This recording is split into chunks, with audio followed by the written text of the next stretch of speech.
But while I was at university, something changed. I started organising student events, and I loved it. So I decided I was going to start my own events company. The majority of young people just don't support your policies. Well, of course they don't. Can't you accept that? No, I don't think that the majority of young people know what our policies are. So let's just get this clear. You're not saying that a lot of these big corporations are hiding tax illegally, but doing it legally because of the laws of this country? Well, for the safety of both of us. NHS, as you said, employs 1.4 million people. How are you ever going to be able to control everything that's going on in the NHS? I mean, how is it going to become more efficient? Well, you're right, it's difficult.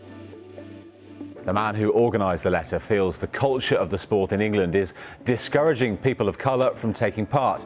And he says now is the time for things to change. Gurmej Singh Pawar, the chairman of the Barford Tigers, had this to say. When the whole BLM movement started gaining traction a couple of months ago, I saw England Hockey put out a statement, and I just thought to myself, you can't be for diversity and inclusion when you've presided over a system that definitely isn't diverse and inclusive. Stories that I've been hearing from players who've been through that England system over the last, say, 15 years have actually shook me to the core. If you've got a passion for something, if you're good at something, you can get your message across to the world with a touch of a button. Hustle. It sounds really street, doesn't it?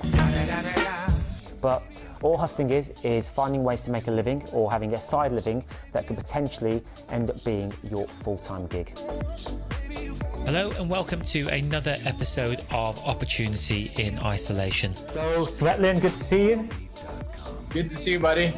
How much influence have the likes of Jim Collins and Martin Gladwell and those authors had on your writing and your thinking in business?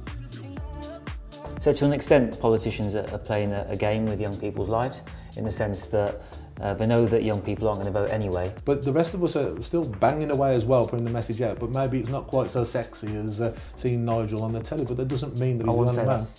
It's sexy.